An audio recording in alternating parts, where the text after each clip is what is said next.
Vince, habe ich gerade eigentlich richtig gehört, du willst mit mir Flüssigkeiten austauschen? Sag mal, bist du nicht ganz dicht?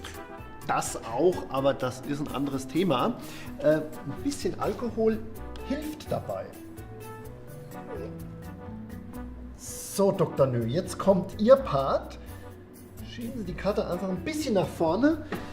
Aber Vorsicht, der Spalt darf nicht zu weit sein.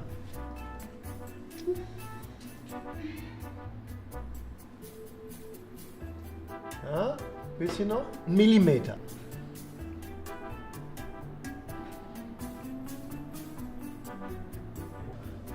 Wow, Magic.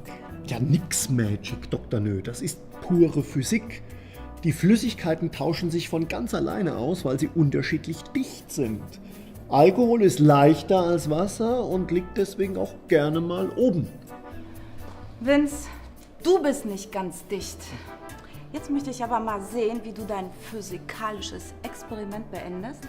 Mit 2 linken Händen und ohne Schweinerei.